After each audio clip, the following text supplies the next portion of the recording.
University మంచి భవిష్యత్తు కోసం తెలుగు విద్యార్థులు ఇష్టపడే యూనివర్సిటీ.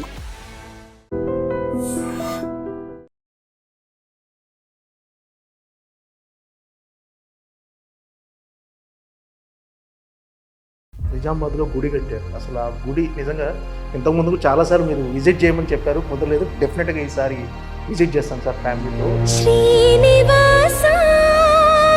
తర్వాత నాకు తెలిసి మిగతా ఏది మర్చిపోతాను. టెంపుల్ దగ్గర బ్రహ్మోత్సవాల్లో ఉంటే అదొక ఫీలే వేరు. ఇప్పుడు ఈ సినిమా రిలీజ్ సందర్భంగా ఇదంతా అలవాటు అయిపోయిందా? ఇంకా ఈ సినిమాకు కూడా ఒక తొలి సినిమా లాగా ఒక ప్రెజర్ కానీ ఈ రిజల్ట్ ఎలా ఉండబోతుంది? తమ్ముడు విషయంలో నాకు జడ్జిమెంట్ ఉంది. ఈ సినిమా థియేటర్ ట్రైలర్తో ఎలా అయితే ఫీల్ అయ్యారో, వావ్ నితిన్తో ఇలాంటి సినిమా చేశారు, సినిమా అయిన తర్వాత కూడా ఆడియన్స్ అదే ఫీల్ అవుతారు.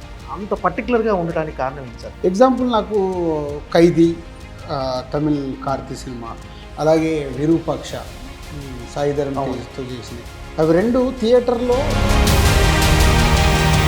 మీరు కూడా కంపల్సరీ అక్కడ మెట్ల దగ్గర డోర్ దగ్గర నిలబడి నేను ఆడియన్స్ని అబ్జర్వ్ చేస్తాను. ఆడియన్స్ రియాక్షన్స్ అబ్జర్వ్ చేస్తాను. ఎందుకు అబ్జర్వ్ చేస్తాను? నేను ఆల్రెడీ సినిమా చూసేసి ఉంటాను. వర్క్ అయిందనుకో బయటికి రాగానే సార్ సినిమా సూపర్ సూపర్ అంటే. గద్దర్ అవార్డ్స్ అంటే గద్దర్ అవార్డ్స్ చాలా సంవత్సరాల తర్వాత కార్పొరేట్ స్థాయిలో ఒక గవర్నమెంట్ అవార్డ్స్ ఫంక్షన్ జరగడం అనేది, వీటి వల్ల కొన్ని విమర్శలు కూడా వచ్చాయి. విమర్శ లేకుండా ఏది జరగదు. సో అప్పుడు నేను ఫిక్స్. దిల్రాజు గారికి సినిమా ఇచ్చారంటే రామ్ చరణ్ గారు మిమ్మల్ని నమ్మి ఇచ్చారు. శంకర్ గారిని ఎంత నమ్మారో మిమ్మల్ని అంతే నమ్మారు. అంటే మీ విషయంలో అంటే మీరేమన్నా గిల్ట్ ఫీల్ అవుతున్నారు? రిగ్రెట్ అయితే ఉంది. రిగ్రెట్ ఏంటంటే అది ఇప్పుడు శంకర్ గారు లాంటి ఒక పెద్ద డైరెక్టర్తో నేను ఇప్పటివరకు యాక్చువల్ సినిమా స్టార్ట్ చేసి పట్టుమని 2023 సంక్రాంతికి రిలీజ్ కావాల్సిన సినిమా. డెఫినెట్గా ఒక బ్లాక్ బస్టర్గా పోతారు చరణ్ గారితో రావాలి. అంటే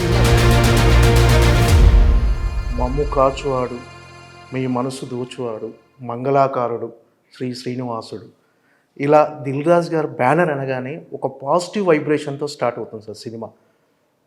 అంటే చాలా ఇంతకుముందు ఇలా ఒక శ్లోకంతో, ఒక భగవంతుడి శ్లోకంతో స్టార్ట్ అయ్యే బ్యానర్లు కొన్ని ఉండేవి. కానీ దిల్రాజు గారి బ్యానర్ అనగానే ఇలా, అంటే ఇప్పుడున్న సినిమాల్లో చాలా తక్కువ సార్ ఇలా సో ఎలా అనిపిస్తుంది సార్? అంటే మొదటి నుంచి కూడా ఆ పాజిటివ్ వైబ్రేషన్తోనే స్టార్ట్ అవ్వటం. అంటే 2003 బ్యానర్ దిల్ సినిమా అప్పుడు ఇక్కడ road number 1 Venkateswara Swami temple ఉంటుంది సార్. అక్కడ సో ఎలా బ్యానర్ ఏమేద్దామంటే వెంకటేశ్వర క్రియేషన్స్ అనుకోండి, వెంకటేశ్వర స్వామిది తీద్దామని సమీర్ గారిని తీసుకెళ్ళి కెమెరామెన్ని తీయించిన తర్వాత ఏమేస్తే బాగుంటుందండి, ఇది అన్నయ్య రాసిన సాంగ్, ఇది శ్రీ శ్రీనివాసం అని బ్రదరు 2000లో ఒక వెంకటేశ్వర స్వామి మీద ఒక ఆల్బమ్ చేశాడు, క్యాసెట్. అందులో ఒక దాంట్లో ఇది అక్కడ చెప్తున్నప్పుడు వస్తుంది అన్నట్టు. సో అది ఎస్పీబీ గారు అప్పుడు పాడారు. సో నేను అన్నయ్యని అడిగి ఇది మనకు బాగుంటుందేమో బ్యానర్కి చూడంటే, అరే మంచి ఐడియా అని అప్పుడు నన్ను తీసుకొచ్చి పెట్టాం. అట్లా అన్నీ కోఇన్సిడెంట్గా ఆ వెంకటేశ్వర స్వామి అన్నయ్య రాసిన సాంగ్లో నుంచి రావడం, ఆ బ్యానర్ పేరు, అలా అక్కడి నుంచి దిల్లు, ఆర్య, భద్ర, బొమ్మరిల్లు ఇలా ఒక్కొక్క సినిమా సక్సెస్ అవుతున్న కొద్దీ ఇప్పుడు ఏదైతే నువ్వు వాడావో మమ్ము కాచిన వాడని, అది చాలామందికి అది స్టార్ట్ కాగానే ఇది బ్రాండ్ అయిపోయింది. సో ఇది వస్తుందంటే, సో అది ఇప్పటికి 22 years కంప్లీట్, 60 సినిమాల దగ్గరకు వచ్చాయి. సో మేబీ 100 సినిమాల వరకు మార్చనేమో. Okay sir. అంటే మీరు మీ ఇష్టదైవం శ్రీనివాసుడు వెంకటేశ్వర స్వామి అంటే ప్రతిసారి మీరు తిరుపతి వెళ్ళటం, సినిమాకు ముందు తర్వాత వెళ్ళి ఖచ్చితంగా దర్శించుకుంటారు. ఆయనతో ఉన్న అనుబంధం ఎలాంటి సార్? అంటే వెంకటేశ్వర స్వామిని స్మరించుకుంటూ, అంటే ప్రతి పని ముందు ఆయన స్మరించుకుంటారా సార్ మీరు? Compulsory sir. అంటే ఎవ్రీడే, ప్రతి దాంట్లోనే కాదు, తిరుపతి వెళ్ళటం కూడా సెంటిమెంట్ మనం ఎవ్రీడే. అది తిరుపతి తర్వాత ఊర్లోనే వెంకటేశ్వర స్వామి టెంపుల్ కట్టడము. సో ఇవన్నీ అంటే అన్నయ్య తర్వాత మేమందరం all family members we are devotee for Venkateswara Swami. నిజామాబాద్లో గుడి కట్టారు. అసలు ఆ గుడి నిజంగా ఇంతకుముందు చాలాసార్లు మీరు విజిట్ చేయమని చెప్పారు, కుదరలేదు. డెఫినెట్గా ఈసారి విజిట్ చేస్తాను సార్ ఫ్యామిలీతో. చాలా అద్భుతంగా, చూసిన వాళ్ళు చెప్పారు చాలా అద్భుతంగా గుడి కట్టారు అని. ఆ గుడిలో బ్రహ్మోత్సవాలు చేయడం కానీ, ఆ పాజిటివ్ వైబ్రేషన్ అంటే ఎప్పుడు ఆ పాజిటివ్ వైబ్రేషన్ మీకు అలా కొనసాగుతూ ఉంటుంది. సో అది మీకు ఎప్పుడు అంటే ఫ్యామిలీ అంతా ఒక ఒక డివోషనల్ మూమెంట్లో ఉండటం అనేది ఎప్పుడు అక్కడికి వెళ్ళిన తర్వాత నాకు తెలిసి మిగతా అన్నీ మర్చిపోతారు నాకు తెలిసి. సినిమా ఈ సెల్ ఫోన్లు ఉండడం వల్ల కొంచెం కొంచెం అప్పుడప్పుడు తప్పదు, కానీ మోస్ట్లీ టెంపుల్ దగ్గర బ్రహ్మోత్సవాల్లో ఉంటే అదొక ఫీలే వేరు.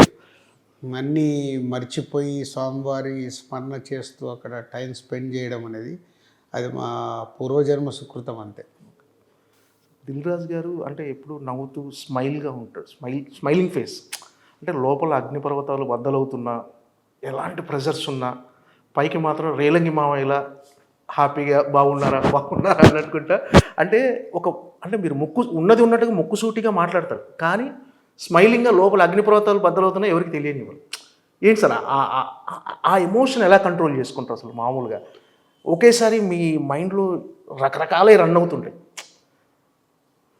సో ఒకటే అంటే మ్యాక్సిమం పీస్ ఆఫ్ మైండ్తో ఉండటానికి ట్రై చేస్తాను. అంటే నేను హ్యూమనే కాబట్టి ఎమోషన్స్ ఉంటాయి, అన్నీ ఉంటాయి, కానీ పీస్ ఆఫ్ మైండ్తో ఉండటానికి ట్రై చేస్తూ దానికి ఓకే ప్రాబ్లం వస్తే ఈ ప్రాబ్లంకి సొల్యూషన్ ఏంటి అంటే నా ఫిలాసఫీ ఏంటంటే ప్రతి ప్రాబ్లంకి ఒక సొల్యూషన్ ఉంటుంది.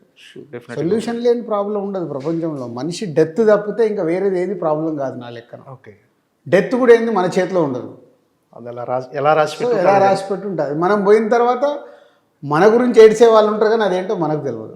సో దాని గురించే ఉన్నప్పుడు ఇంకా పెద్దదాన్ని దేన్ని అంత తీసుకోకూడదు అనేది నా ఫిలాసఫీ. అంటే చాలా మొక్కుసూటిగా మాట్లాడతారు సార్, లోపల ఏమి ఉంచేసుకోరు, ఆ ఎమోషన్ కూడా వెంటనే బయట పెట్టేస్తారు. దానివల్ల ఇబ్బందులు ఫేస్ చేసే సందర్భాలు ఏం లేవు సార్? అంటే ఎందుకు ఇలా నేను మార్చుకోవాలా అని ఎప్పుడైనా అనిపించింది?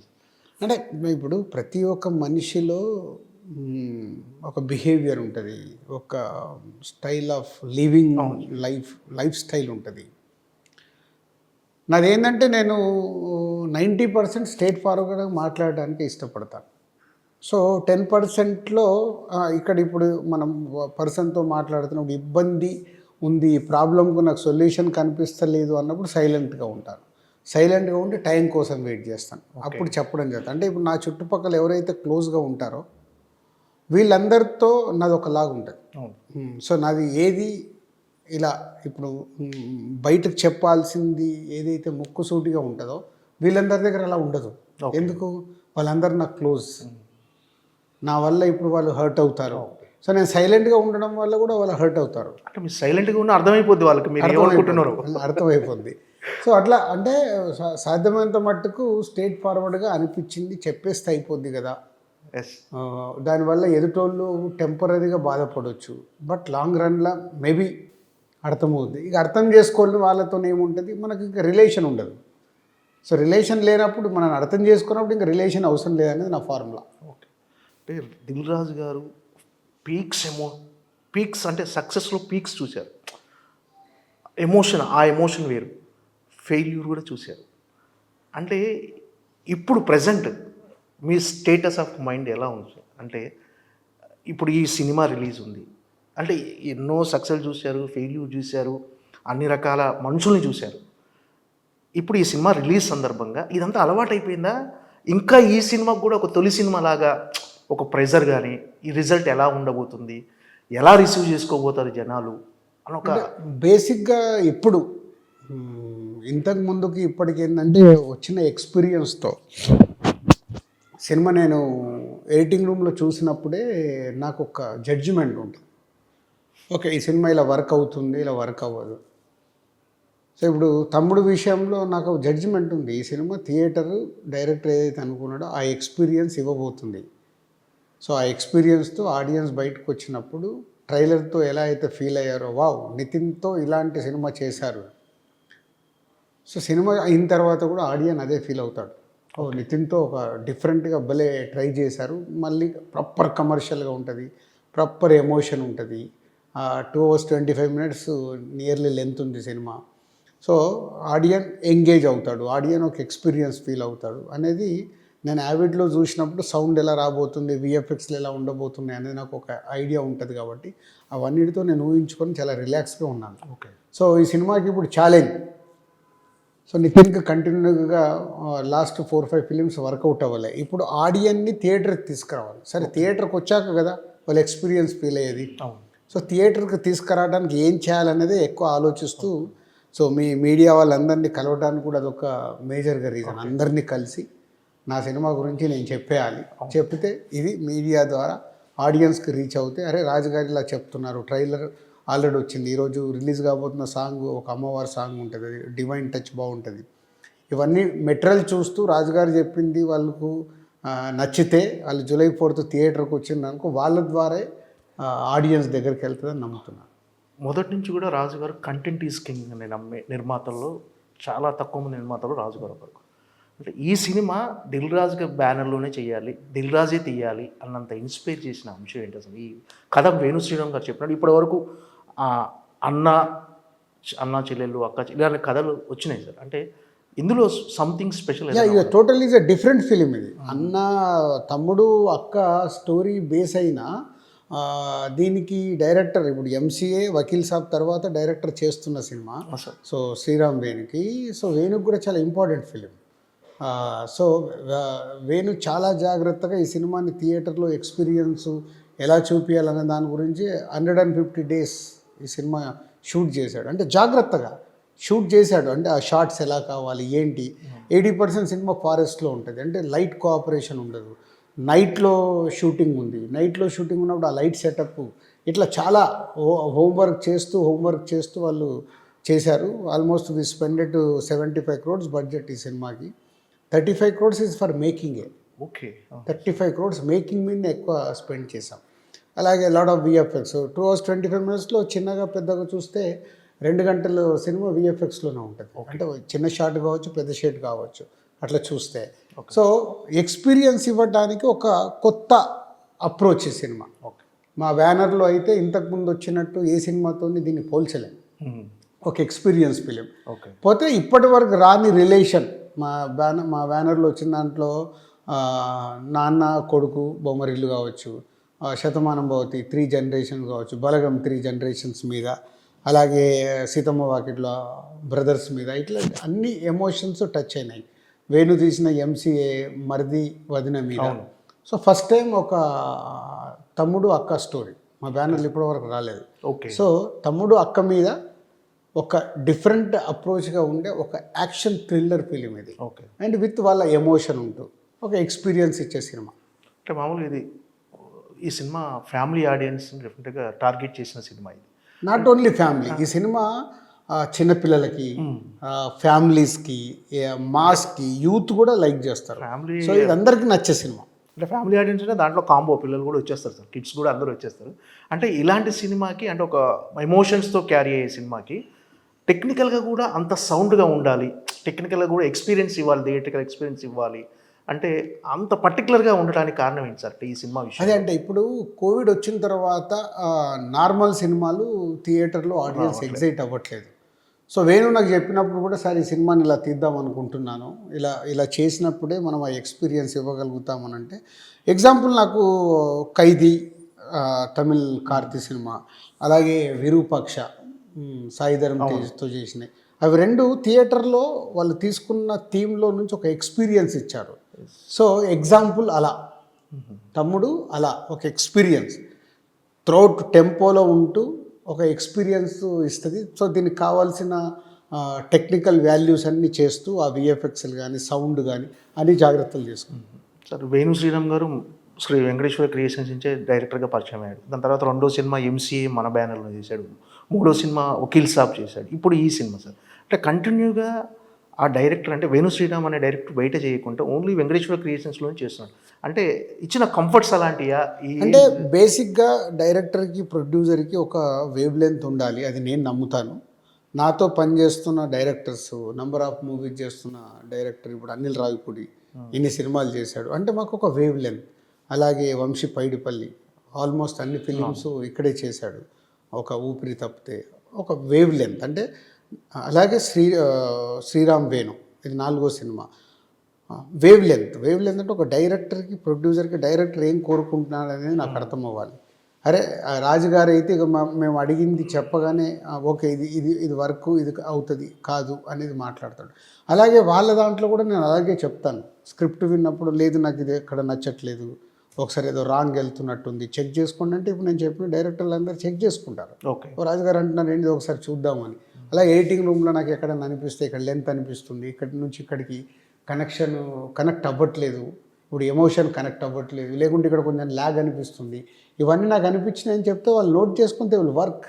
ఇవన్నీ వేవ్ లెంత్, ఓన్లీ సినిమా కథ చెప్పడము సినిమా తీయడమే కాదు. ఇవన్నీ కుదిరితేనే ఒక రైట్ అవుట్పుట్ వచ్చినప్పుడు దాన్ని అందరం కలిసి ఎంజాయ్ చేయగలుగుతాం. అంటే అనుకున్న బడ్జెట్లో కాకపోవటానికి రీజన్ అంటే ఏమిటి? అంటే నెంబర్ ఆఫ్ వర్కింగ్ డేస్ పెరగటమా? అంటే ఎందువల్ల అంటే క్వాలిటీ విషయంలో ఎక్కడ కాంప్రమైజ్ కాకపోతే? బేసిక్గా ఈ సినిమా క్వాలిటీలో కాంప్రమైజ్ లేదు. ఎందుకంటే ఈ సినిమా థియేటర్ ఎక్స్పీరియన్స్ ఇవ్వాలి కాబట్టి 360 degrees ఈ సినిమాకి సౌండ్ విజువల్స్ సాలిడ్గా ఉండాల్సిందే, అండ్ యాక్షన్లో సంథింగ్ డిఫరెంట్ ఉండాల్సిందే. అవన్నీ అచీవ్ చేశాడు డైరెక్టర్. దానికి తోడు డిలే అవుతూ వచ్చింది. డిలే అవ్వడం వల్ల కొంచెం బడ్జెట్ పెరగడం సర్వసాధారణం. ఎప్పుడో లాస్ట్ ఇయర్లో రిలీజ్ అనుకున్నాము. సో నితిన్ది ఇంకొక సినిమా రాబిన్హుడ్ రావడం, వాళ్ళు ముందు రిలీజ్ చేస్తామని అడగడం, సో వాళ్ళు చేసుకోవడం వల్ల మళ్ళీ మేము ఒక 3-4 months వెనకకు జరగాల్సి వచ్చింది. దాని తర్వాత వద్దామనుకుంటే ఓటీటీ వాళ్ళు ఇప్పుడు అగ్రిమెంట్ అయినప్పుడే వాళ్ళు ఒక డేట్ అడుగుతున్నారు. ఏ డేట్లో మీరు చేస్తారు, ఆ డేట్ మాకు లాక్ చేసి ఇవ్వండి, వాళ్ళ నెక్స్ట్ సినిమాలు వాళ్ళు ఆల్టర్నేట్ సెట్ చేసుకోవటానికి. ఇవన్నీ రీజన్స్ సినిమాలు డిలే అవ్వటానికి. ఓకే, అంటే ఓటీటీ వాళ్ళు ఇచ్చిన డేట్తోనే మనం కూడా వస్తున్నాం అంతే కంపల్సరీ. ఇప్పుడు అంటే అందరికీ అది తప్పదా సార్? అది అందరికీ తప్పదు. ఇప్పుడు మన రిలీజ్ డేట్కి వెళ్ళి వాళ్ళ స్ట్రీమింగ్ డేట్ అడుగుతారు. అంటే ఒక నెలలో వాళ్ళు 2-3 సినిమాలు చేయరు, మనం చేసుకోవచ్చు. ఎందుకు ఓటీటీ వాళ్ళకి ఎవ్రీ మంత్ వాళ్ళకి ఒక ఫిలిం కావాలి, దాన్ని బేస్ చేసుకొని చేస్తారు. ఓకే, అంటే సినిమా ఓటీటీ చేతుల్లోకి వెళ్ళిపోయింది అనే అంటే అలా అనుకోవచ్చా? అంటే వాళ్ళే రిలీజ్ డేట్లు ఫిక్స్ ఓటీటీ చేతులకు వెళ్ళిందని చెప్పలేమండి. ఇప్పుడు సితారే జమీన్ పర్ ఉంది, అమీర్ ఖాన్ గారు నేను ఓటీటీకి ఇవ్వను, నేను థియేటర్కి రిలీజ్ చేశాడు కదా. అంటే మన మైండ్ సెట్ పోతే ఇప్పుడున్న పరిస్థితిలో థియేటర్కి ఫుట్ఫాల్ అనేది పెంచాల్సిన బాధ్యత మా అందరిపై ఉంది. దాని సైడ్ ఫోకస్ చేసినప్పుడు అన్నీ మారుతూ వస్తాయి, ఈక్వేషన్స్ అండ్ ఎకానమిక్స్ మారుతూ వస్తాయి. ఇప్పుడు ఎగ్జాంపుల్ ఒక 10 కోట్లకు కొంటున్న ఓటీటీ రైట్స్, అప్పుడు వాళ్ళు 5 కోట్లు ఇవ్వచ్చు. బట్ 5 కోట్లు ఇచ్చినా 5 కోట్లు నష్టపోయినా 5 కోట్లు మనం థియేటర్కల్ రెవెన్యూకి వెళ్ళి తెచ్చుకోవచ్చు. సో థియేటర్కల్ ఫుట్ఫాల్ పెరగాలంటే అందరికీ ఒకటి రావాల్సిందే, ఎప్పుడు ఒకరి చేతిలో ఒక సినిమా వెళ్ళదు. సరే, ఈ సినిమా సింగిల్ స్క్రీన్స్కి ఎలాంటి ఫీడ్ ఇవ్వబోతుంది? అంటే చాలా రోజుల తర్వాత ఒక మాస్ ఎంటర్టైనర్ రాబోతుంది, మాస్ యాక్షన్ థ్రిల్లర్ కానీ సెంటిమెంట్ కానీ అన్ని ఎమోషన్స్ ఉన్నాయి. అంటే కొన్ని సినిమాలు కొన్ని మల్టీప్లెక్స్కి మాత్రమే పరిమితం అవుతున్నాయి. నో, ఇది యూనివర్సల్ ఫిలిం. ఏబిసి సింగిల్ స్క్రీన్సే కాదు, డిస్ట్రిక్ట్స్లో కానీ బి సెంటర్స్లో కానీ సి సెంటర్లో కూడా క్లియర్గా అర్థమయ్యే ఒక action thriller film. And brother and sister emotion అనేది యూనివర్సల్ ఎమోషన్. అంటే ఇప్పుడు చాలా చోట్ల సింగిల్ స్క్రీన్ థియేటర్లు మూతపడుతున్నాయి. ఎక్కువ సింగిల్ స్క్రీన్ థియేటర్లన్నీ ఫంక్షన్ హాల్గా మారిపోతున్నాయి. ఇలా అంటున్నారు సార్. ఇలా అంటే కొన్ని సినిమాలు మళ్ళీ సింగిల్ స్క్రీన్కి పూర్వవైభవం తీసుకొస్తాయి అన్నట్లు. ఇది అలాంటి కోవలకు చెందుతుంది. డెఫినెట్గా ఇప్పుడు థియేటర్కి ఆడియన్స్ను తీసుకురాగలిగితే సో ఇలాంటి సినిమా ఎక్స్పీరియన్స్ ఇస్తుంది ఆడియన్స్. ఇప్పుడు మా ఛాలెంజ్ అంటే అదే. ఓకే, తమ్ముడు సినిమా నేను ఫ్రైడే రోజు ఎన్ని థియేటర్లు ఫుల్ చేయగలుగుతా అనేది నా ఛాలెంజ్. వరల్డ్ వైడ్గా నేను ఎన్ని థియేటర్లు ఫుల్ చేయగలుగుతాను, ఫుల్ చేస్తే వర్క్ అయినట్టే. ఓకే, ఎందుకంటే వన్స్ ఆడియన్స్ థియేటర్కి వస్తే ఈ సినిమా ఎక్స్పీరియన్స్తో బయటకు వచ్చినప్పుడు ఒక వావ్ అనే ఫ్యాక్టర్తో బయటకు వస్తాడు. చాలా మూమెంట్స్ అంటే ఒక సెకండ్ హాఫ్లో ఫస్ట్ హాఫ్ గుడ్ వెళ్తూ గుడ్ ఇంటర్వెల్ ఒక హై ఇచ్చిన తర్వాత సెకండ్ హాఫ్లో 45-50 minutes థియేటర్ ఇలా వైబ్లో ఉంటుందని నేను నమ్ముతున్నాను. అంటే ఒక వావ్ ఓ అలా ఆ రియాక్షన్స్ ఉంటాయి. అవి ఉన్నప్పుడు న్యాచురల్గా మౌత్ టాక్ వెళ్ళిపోద్ది. సో అన్ని థియేటర్లకి జనాలు వస్తారు. అండ్ మేము ఎక్కడ కూడా టికెట్ రేట్లు పెంచట్లేదు, అంత నార్మల్గా చేసి ముందు ఆడియన్ని ఫుట్ఫాల్ పెంచాలి అనేది ఐడియా మీదే చేస్తున్నాం. అంటే మార్నింగ్ షో సినిమా రిలీజ్ అయిన తర్వాత మీకు ఫస్ట్ అంటే ఒక జెన్యూన్ టాక్ మీరు ఎక్కడి నుంచి తీసుకుంటారు, ఎవరి నుంచి తెలుసుకుంటారు సార్? అంటే ఆడియన్స్ రెస్పాన్స్ నుంచా, లేకపోతే ఎక్కడి నుంచి మీరు అంటే మీరు మీ డిస్ట్రిబ్యూటర్లు ఫోన్ చేసి చెప్తారా? బేసిక్గా ఏమవుతుందంటే ఫస్ట్ నాకు ఇప్పుడు ఓవర్సీస్లో ఇక్కడ అయిపోకుండా ముందు షోస్ పడతాయి. ఓవర్సీస్ నుంచి నాకు 3-4 calls ఉంటాయి ఒరిజినల్గా నాకు జెన్యూన్గా చెప్పేవాళ్ళు. So overseas audience mind set కొంచెం క్లాస్ సైడ్ ఉంటుంది. Okay, majority of the films. So వాళ్ళ తర్వాత నేను ప్రసాద్ ఐమాక్స్కి వెళ్ళి మీరు కూడా కంపల్సరీ అక్కడ మెట్ల దగ్గర డోర్ దగ్గర నిలబడి నేను ఆడియన్స్ని అబ్జర్వ్ చేస్తాను. ఆడియన్స్ రియాక్షన్స్ అబ్జర్వ్ చేస్తుంటారు. ఎందుకు అబ్జర్వ్ చేస్తాను, నేను ఆల్రెడీ సినిమా చూసేసి ఉంటాను. నేను ఎక్కడెక్కడైతే వర్క్ అవుతుందా, ఆడియన్ బోర్ ఫీల్ అవుతుందా, కనెక్ట్ అవుతుందా లేదా తెలిసిపోద్ది. సో ఆ అనాలిసిస్తోనే నాకు అర్థమైపోద్ది, ఓకే వర్క్ అవుతుంది, వర్క్ అవ్వట్లేదు. వర్క్ అయిందనుకో బయటికి రాగానే సార్ సినిమా సూపర్ సూపర్ అంటారు. మనతో మాట్లాడకుండా వెళ్ళిపోతారంటే వర్కౌట్ అవ్వట్లేదు అని సింపుల్ ఫార్ములా. సరే, మామూలు ఇప్పుడు గద్దర్ అవార్డ్స్ అంటే గద్దర్ అవార్డ్స్ చాలా సంవత్సరాల తర్వాత అంటే ఒక ఆర్టిస్ట్కి కానీ టెక్నీషియన్ కానీ ఒక అవార్డు అనేది చాలా ప్రోత్సాహకం, డెఫినెట్గా వాళ్ళు ఎనర్జీ నింపుతుంది. చాలా సంవత్సరాల నుంచి అది లేని ఒక అవార్డుని ఒక కొత్తగా ఈ గవర్నమెంట్ వచ్చిన తర్వాత మీరు ఒక బాధ్యతలు తీసుకొని ఈ అవార్డు ఫంక్షన్ చాలా గ్రాండ్గా చేశారు. చాలా మంచి అప్లాజ్ వచ్చింది. చాలా అంటే ఒక ఒక కార్పొరేట్ స్థాయిలో ఒక గవర్నమెంట్ అవార్డ్స్ ఫంక్షన్ జరగటం అనేది. కానీ కొన్ని విమర్శలు కూడా వచ్చేసారు. అంటే ఇలాంటిది ఒక పెద్ద జరిగినప్పుడు డెఫినెట్గా అంటే నిజంగా ఇదేంటంటే గవర్నమెంట్ ప్రభుత్వ అవార్డుల ఫంక్షన్ కాబట్టి కొన్ని ప్రోటోకాల్స్ ఉంటాయి, వీటి వల్ల కొన్ని విమర్శలు కూడా వచ్చేసారు. వీటి పట్ల మీ స్పందన ఏంటి సార్? అంటే ఏంటి అసలు మీరు అలాంటిది ఎలా స్వీకరించారు? ఇప్పుడు ఫస్ట్ బేసిక్గా నా సిస్టమ్ ఏంటంటే 51% గుడ్, 49% నెగిటివ్. బట్ దీనికి 80% పాజిటివ్ ఉంది. నేను ఇక్కడే ఫిక్స్ కాబట్టి 80% ఉన్నప్పుడు నేను ఎక్స్ట్రాడినరీ సక్సెస్. అంతే, 100%. 51% పాజిటివ్గా ఉంటే చాలు. ఎందుకంటే ఈరోజు మన ఇంట్లోనే ఒక ఫంక్షన్ చేస్తాం, మన చుట్టాలందరినీ పిలుస్తాం, అందరు సాటిస్ఫై అవుతారా? అవ్వరు, ఇంపాసిబుల్. ఎవరు ఏదో వంక పెట్టేసి వెళ్తారు. మనం ఇల్లు కట్టుకుంటాం, ఇల్లు చూపిస్తాం, అరే ఈ బెడ్రూమ్లో ఇది పెట్టకుండా ఉంటే బాగుండు. అలాగ అవసరం లేదు. అది బెడ్రూమ్లో ఉండేది నేను, మనకేం కావాలో నాకు తెలుసు. కానీ విమర్శ ఏదో ఒకటి విమర్శ లేనిది నువ్వు ఏది చేయలేవు సొసైటీలో. ఓకే, విమర్శ లేకుండా ఏది జరగదు. సో అప్పుడు నేను ఫిక్స్, ఓకే మనం ఒక పని చేస్తున్నామంటే 51% దీని మీద పాజిటివ్ ఉంటే నేను సక్సెస్. ఓకే, 49% పాజిటివ్ ఉందంటే నేను ఫెయిల్. 50-50 ఉంటే నేను సేఫ్. 2% డిఫరెన్స్ అంతే దానికి దీనికి. అంతే, 50-50 ఉంటే ఓకే సేఫ్. ఓకే, ఈ ఫార్ములా దాంట్లో ఇప్పుడు 80% వచ్చినప్పుడు అది ఎక్స్ట్రాడినరీ సక్సెస్. విమర్శ లేకుంటే ఎలా ఉంటుంది? విమర్శ ఉండాల్సిందే. ఇప్పుడు సినిమా ఇప్పుడు ఇంతమంది ఇన్ని సినిమాలు రిలీజ్ అయినాయి, ఇంతమంది ఉన్నారు, అవార్డు వచ్చిన వాళ్ళు ఒకలాగా ఉంటారు, అవార్డు రాని వాళ్ళు ఒకలాగా ఉంటారు. అవార్డు రాని వాళ్ళ దగ్గరికి వెళ్ళి ఏదో ఒక స్టోన్ పడుతూనే ఉంటుంది, అది common. And after 14 years award జరిగాయి. అవార్డు జరిగినప్పుడు విమర్శ లేకుంటే ఎలా ఉంటుంది? ఎప్పుడు లేని విధంగా ఒక ఈవెంట్ చేసాం, అవార్డు ఫంక్షన్ చేసాం గవర్నమెంట్ది. వల్ల ఆల్ ఇండియాలో నాకు తెలిసి ఎప్పుడు ఇలాంటిది ఒక గవర్నమెంట్ ఈవెంట్ జరగలే. చేసాం, వావ్ అన్నారుగా, సూపర్, అందరూ చాలా బాగుంది అన్నారు. సో అయిపోయింది. కానీ అంటే అవార్డ్స్ ఫంక్షన్ ముగిసిన తర్వాత కూడా మీరు అదే అందరూ రావాలి అవార్డ్స్ ఫంక్షన్, కానీ దాన్ని కూడా కొంచెం వక్రీకరించి వెళ్ళిపోయింది సార్. అంటే నా ఉద్దేశం నాట్ ఓన్లీ అవార్డ్ ఫంక్షన్, ఆ రోజు అవార్డ్స్ స్వీకరించడానికి ఒకటి ప్రభుత్వాలు పిలిచినప్పుడు రావాలి. అంటే అదే రోజు సీఎం చంద్రబాబు నాయుడు గారిది 4 o'clock అపాయింట్మెంట్ ఉంటే ఇండస్ట్రీది షూటింగ్లలో ఉండి చాలామంది రావట్లేదంటే క్యాన్సిల్ చేశారనే న్యూస్ బయటకి ఇచ్చారు.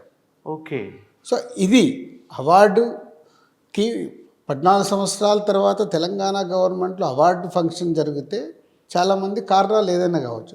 2024కు అందరు వచ్చారు. So 2024 is important.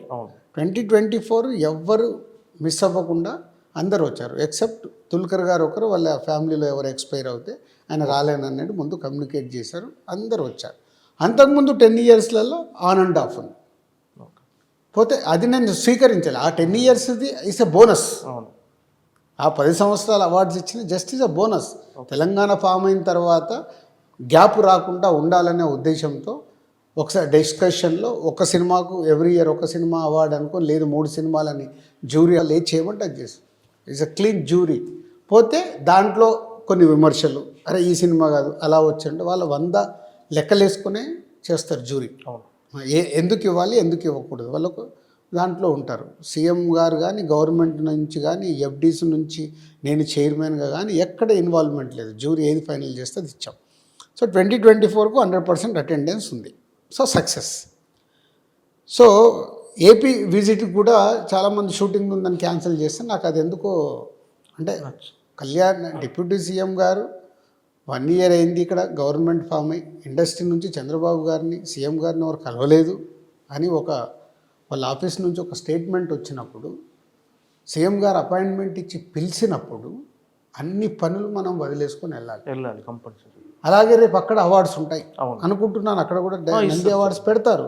పెట్టినప్పుడు ఇప్పటి నుంచే నంది అవార్డ్స్ అనౌన్స్ అయితే ఈవెంట్ ఎప్పుడు అందరు షూటింగులు క్లోజ్ చేసుకొని వెళ్ళాలి. ఆ ఉద్దేశం నాది. దాన్ని వేరేలా ఇప్పుడు అదే నా పాయింట్ ఆఫ్ వ్యూ ఒకలాగా ఉంటే ఎవరు ఎలా అర్థం చేసుకుని అలా రాసేసి ఉంటారు. అదే నేను ఎప్పుడు ఐ డోంట్ కేర్ అంటాను. అంటే అవన్నీ పట్టించుకుంటూ వెళ్తే మనం ముందుకెళ్ళలేము.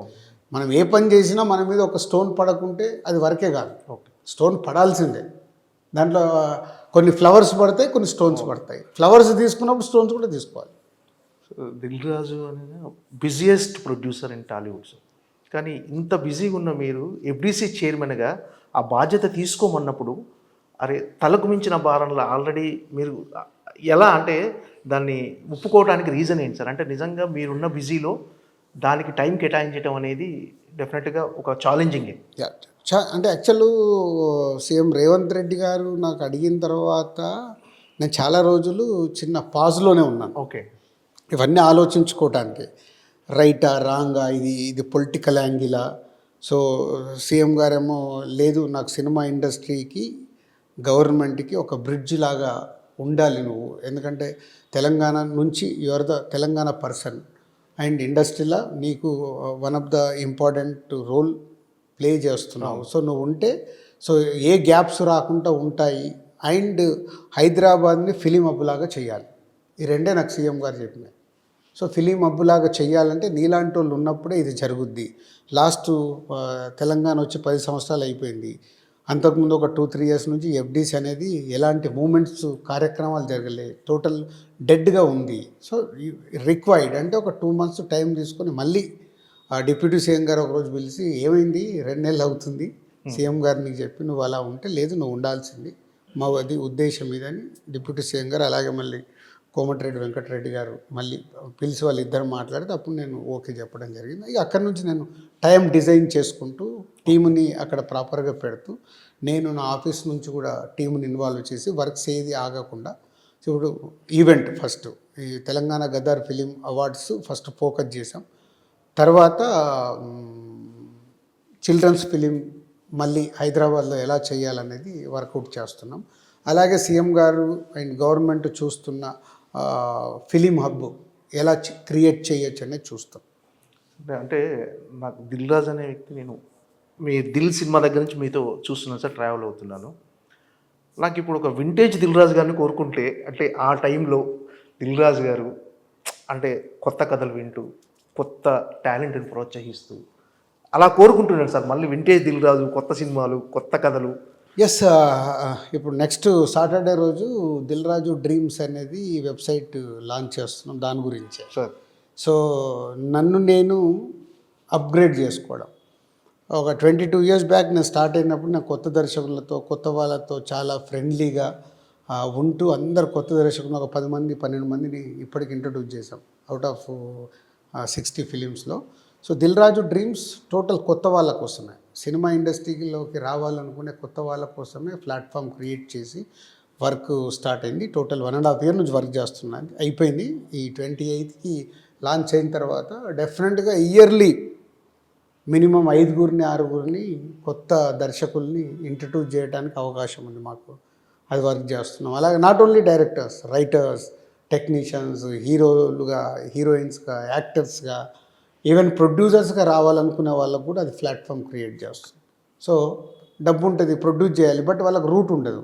ఓకే. సో ఇక్కడ నుంచి ఒక రూట్ మ్యాప్ ఇస్తాం. ఓకే, నువ్వు ప్రొడ్యూస్ చేయాలనుకుంటే నీ బడ్జెట్ ఏంటి, నువ్వు తీసుకున్న సబ్జెక్ట్ అది వర్క్ అవుద్దా కాదా, అది ఫైనల్ డెసిషన్ వాళ్ళదే, కానీ ఒక గైడెన్స్ ఇవ్వాలనే దానికే అది ఒకటి వర్కౌట్ చేసి చేస్తాం.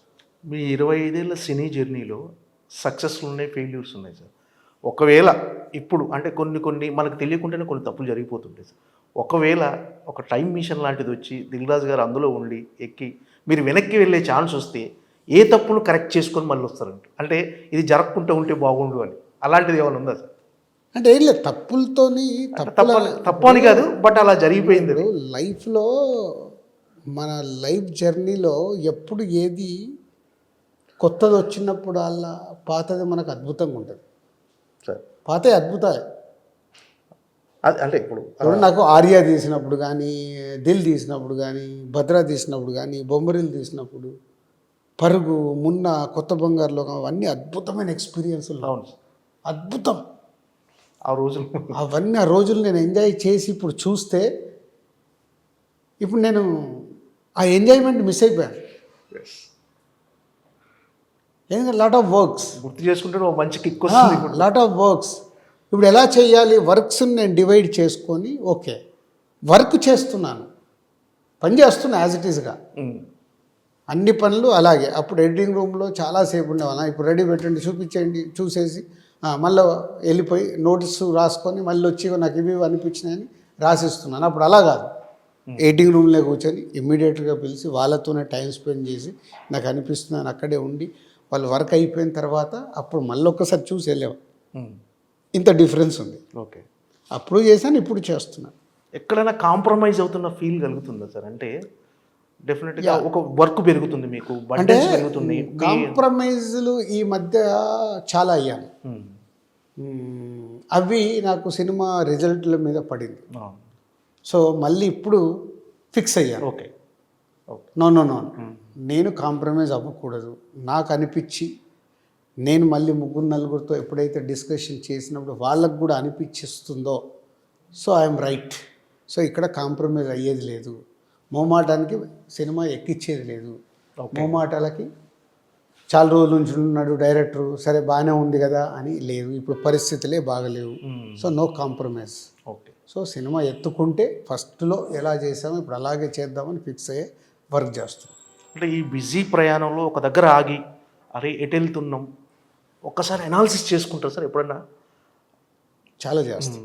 అంటే మీలో మీరు అసలు ఎక్కడికి వెళ్తున్నాం, మనం ఎక్కడుంది మన జర్నీ ఏంటి అని అనాలిసిస్ చేస్తారు. చాలా. ఆ అనాలిసిస్ వల్ల మళ్ళీ ఈ మధ్యకాలంలో నేను 2003 నుంచి అట్లా 2003 నుంచి 2013 ఫస్ట్ 10 ఇయర్స్ గ్రాఫ్, 13 నుంచి కోవిడ్ వరకు ఒక గ్రాఫ్, కోవిడ్ దగ్గర నుంచి ఈ లాస్ట్ 4 ఇయర్స్ గ్రాఫ్ నేనే రాసుకున్నాను. ఓకే, అక్కడేం చేశాను, ఇక్కడేం చేశాను, కోవిడ్ వచ్చిన దగ్గర నుంచి లైఫ్ స్టైల్లో కానీ సిస్టంలో కానీ ఏమేం మార్పులు వచ్చాయి, ఈ మార్పుల్ని నేను అడాప్ట్ చేసుకున్నానా, నా రిజల్ట్స్ ఎందుకు తేడా వచ్చాయి, ఇట్లా ప్రతి ఒక్కటి హోంవర్క్. ఇక్కడ నాకు తెలిసింది ఒకటి ఏంటంటే అదే కాంప్రమైజ్. ఓహో నేను కాంప్రమైజ్ అవుతున్నాను, ఓకే నో నేను కాంప్రమైజ్ అవ్వకూడదు. ఓకే. దిల్ రాజు అంటే కథ ఖచ్చితంగా వింటాడు, కథ ఖచ్చితంగా వినే ప్రొడ్యూసర్ అంటే ఏదో క్యాషియర్ లాగా డబ్బులు పెట్టేసే రకం కాదు. అంటే అలాంటి దిల్ రాజు ఎక్కడన్నా అంటే చాలామంది బయట అందరూ మీతో బాగుంటారు, 100% బాగుంటారు, కానీ వెయిటింగ్ ఎక్కడ దొరుకుతాడు అని. అలాంటిది మీకు ఏమైనా అనిపిస్తుంది సార్ ఎక్కడైనా మన గురించి అనవసరంగా? అంటే ఇక్కడిది ఇండస్ట్రీలో ఎలా ఉంటుందండి సార్, ఇక్కడి అక్కడ లేనిపోని చెప్పటం, ఒకరి మధ్య సంబంధాలు దెబ్బతీయడం అనేది ఇక్కడ కామన్. మీకు అనిపిస్తుంటుందా ఎప్పుడన్నా ఇలా జరుగుతుందేమో మన విషయంలో ఎక్కడన్నా? 100%, 90% జరుగుతుంది అలా. 90%. ఓకే. ఇక్కడ 100 మందితో కలిస్తే 90 మందితో అలాగే ఉంటుంది. ఎవరో 10 మంది మనం గ్రో అయిన ప్రాబ్లం ఏంటంటే వాళ్ళు కూడా వింటున్నారు, విని ఒక్కొక్కసారి నమ్మాల్సి వచ్చిన పరిస్థితి కూడా ఉంటుంది. అదే అలా. ఇప్పుడు ఏదో మన పాత శాస్త్రం ఉంది కదా, గ్లాసులో సగం నీళ్ళు ఉన్నాయి అని, అది పాత శాస్త్రం ఉంది, నీకు తెలుసో లేదో. సగం గ్లాసే నీళ్ళు ఉన్నాయి. ఓకే, రెండు అవే, ఒకటే భావం, మొత్తం భావం ఒకటే. చెప్పేదాన్నే బట్టే కదా వింటాం, అది నిజమా కాదా మనకు ఎట్లా తెలుస్తుంది? ఓకే. సో ఈ లైఫ్ జర్నీలో ఇవన్నీ కామన్. ఇంతమంది గురించి ఆలోచిస్తూ మనం బ్రతకలేము. నా మనస్సాక్షి నాకు అనిపించేది, నేను రైట్ చేస్తున్నానా, రాంగ్ చేస్తున్నానా. రాంగ్ చేస్తే నేను కరెక్ట్ చేసుకోవాలి.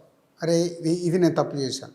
నాకు సందర్భాలు ఉన్నాయి, నాకు తెలుసో తెలియకో నాకు తప్పు జరిగినప్పుడు నేనే పర్సనల్గా వెళ్ళి సారీ చెప్పినవి కూడా ఉన్నాయి. ఓకే, అది నేను బయటకు చెప్పుకోవాల్సిన అవసరం లేదు. నా వల్ల తప్పరే, ఇది తప్పు, ఇది కరెక్ట్ కాదు. అలాగని ఇప్పుడు ఎదుటోళ్ళే మన మీద తప్పులు తోసినప్పుడు దానికి ఐ డోంట్ కేర్. ఓకే, దాని గురించి నేను రియాక్ట్ అవ్వాల్సిన అవసరం లేదు. చాలా ఉంటాయి అట్లా ఇండస్ట్రీలో. ఎందుకు, ఇక్కడ ఎవరిది వాళ్ళం ఇండివిజువల్. ఇప్పుడు నా సినిమాతో పాటు ఇంకొక సినిమా వచ్చిందనుకో, ఇంకొక సినిమా వాళ్ళు ఎంతసేపు ఏమో ఆలోచిస్తారు, అరే వీళ్ళుతో ఇట్లా చేస్తున్నారు, అట్లా చేస్తున్నారు, అది చేస్తున్నారు. అరే నా వ్యాపారం, నా గురించి నేను చూసుకుంటాను. ఇప్పుడు నిన్ను మొత్తం నేను ఏదన్నా డ్యామేజ్ చేస్తే ఓకే, నేను 51% బాగుండి నీకు 49% ఇస్తే తప్పలేదు కదా. ఎందుకంటే ఎవ్రీవన్ ఇక్కడ బిజినెస్, అల్టిమేట్గా మళ్ళీ బిజినెస్ ఈజ్ నంబర్స్. డబ్బు లేకుండా ఎవరు ఇక్కడ ఫ్రీగా చేయరు, ఎవరు ఫ్రీగా చేయరు. పోతే నేను 22 సంవత్సరాలు సంపాదించుకుంది ఎవరికైనా చెప్తే వింటాను. నా పైన ఉన్న రెస్పెక్ట్ కావచ్చు, గుడ్ విల్ కావచ్చు, రాజుగారి కోసం ఇది చేద్దాంలే అని కొంతమంది అన్న వింటారు. అది నేను సాధించాను, అది చాలు కదా. 100%. అంటే రాజుగారు అంటే ఒక రెస్పెక్ట్. అంటే మీరు తీసిన సినిమాలు అలాంటివి.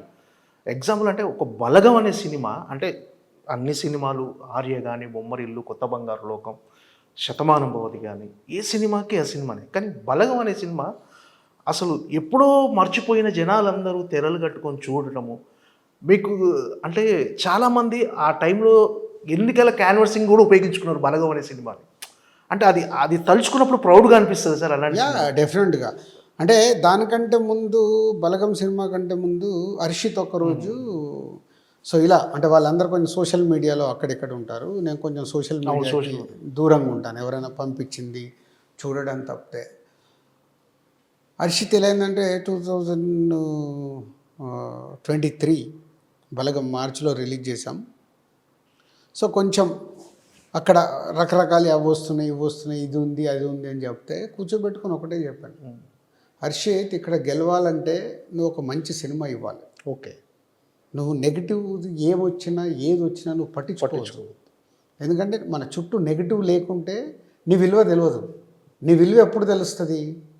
ఆ నెగిటివ్లోకి వెళ్ళి కూడా నువ్వు సక్సెస్ ఇచ్చిన రోజు, ఆ సక్సెస్ నలుగురికి ఉపయోగపడిన రోజు ఒక్క నెగిటివ్ కనిపించదు. Harshit is realise after Balagam. Okay, Balagam అయిన తర్వాత వావ్ ఇంత తేడా ఉంటుందా చిచ్చా, రెస్పెక్ట్ ఆటోమేటిక్. ఎందుకు? ఆ సినిమా వాల్యూ అంతే. సో మనం ఏం ప్రయత్నం చేయాలి? నెగిటివ్ దానికి వాడు అట్లా అనుకుంటున్నాడంట, వీడు ఇట్లా అనుకుంటున్నాడంట, అదంటే ఇదంటే అని మనం బుర్రపాటు చేసుకునే బదులు ఫోకస్ ఆన్ మనం ఏమి ఇస్తున్నాం, ఏమి ఇవ్వాలి. దీనివల్ల డబ్బే కాదు, ఇప్పుడు సంక్రాంతికి వస్తున్నాం సినిమా బ్లాక్ బాస్టర్, డబ్బు కావాల్సినంత వచ్చింది. ఓకే, సో ఒక పక్కన ఒక ఫ్లాప్ సినిమా, ఆ ఫ్లాప్ సినిమాని మర్చిపోయేలాగా చేసింది అంటే నిజంగా మాకు అదొక చేంజ్ ఓవర్ లైఫ్లో. ఇప్పుడు మా 22 ఏళ్ళ ఎక్స్పీరియన్స్లో ప్రొడ్యూసర్గా ఒక చేంజ్ ఓవర్. కానీ బలగం లాంటి సినిమా ఇచ్చినప్పుడు సంక్రాంతికి వస్తున్నాం ఒక క్లాసిక్ ఇండస్ట్రీ రికార్డు అన్ని క్రియేట్ చేసింది. బలగం అనే సినిమా ఒక ఎమోషనల్గా క్రియేట్ చేసింది. ఇవి రెండు రకాలు. సంక్రాంతికి వస్తున్నాం, బలగం.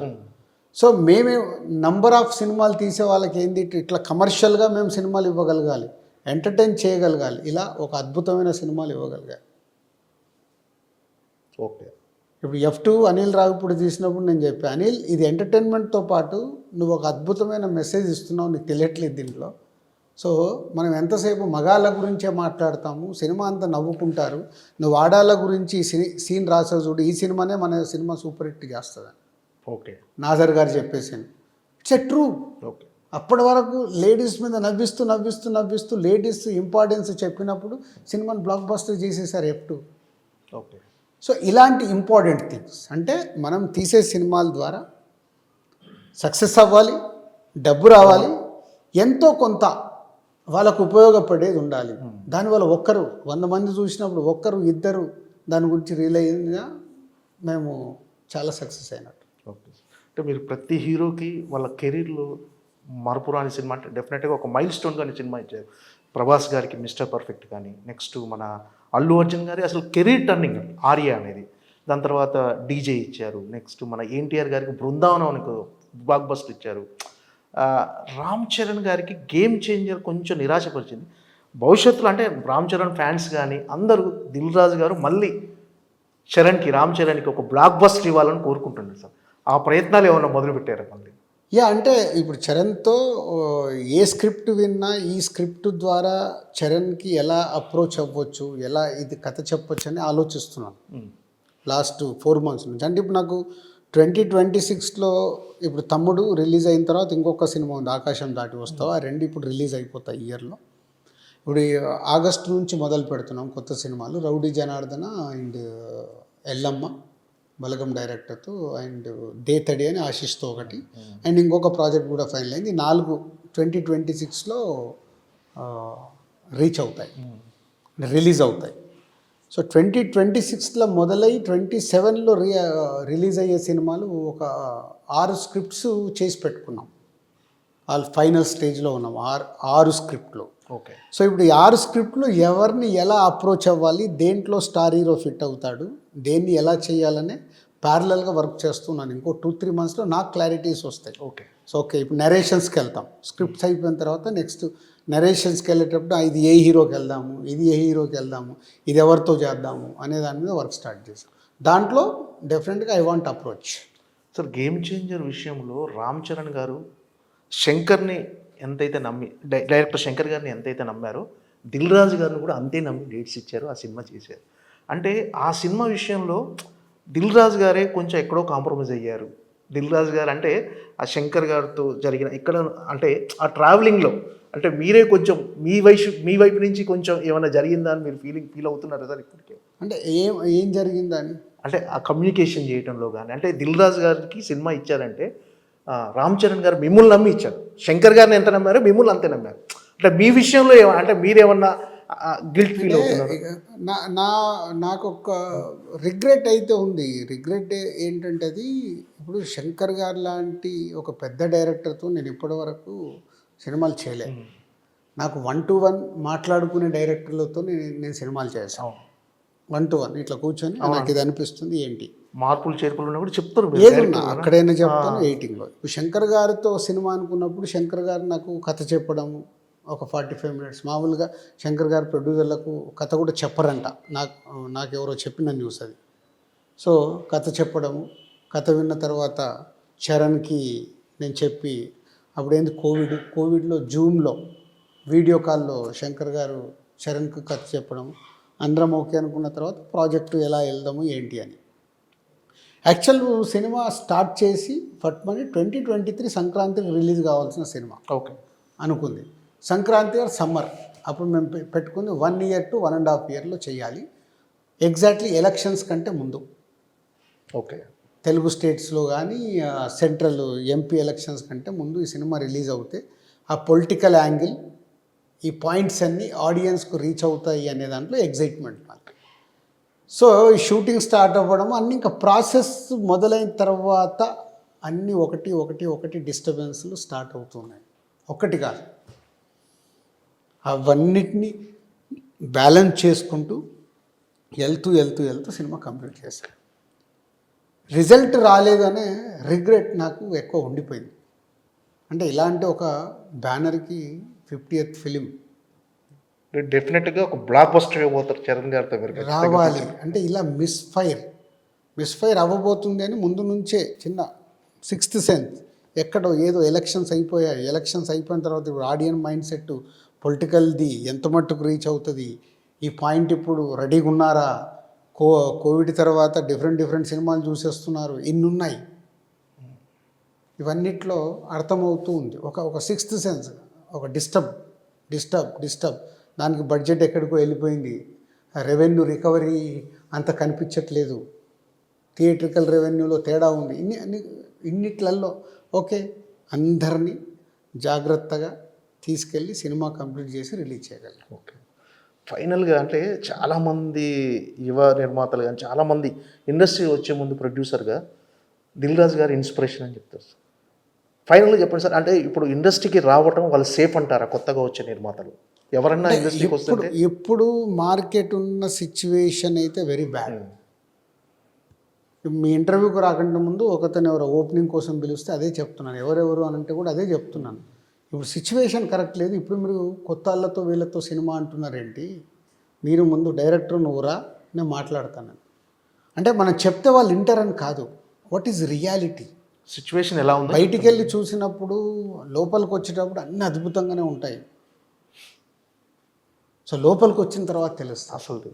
అసలు తెలిసిన తర్వాత సగం మధ్యలోకి వెళ్ళిపోయిన తర్వాత ఏం చేయలేరు. ఏదో రకంగా కంప్లీట్ చేయాలి. ఈ లోపల టైం వేస్ట్, మనీ రిటర్న్ రాదు.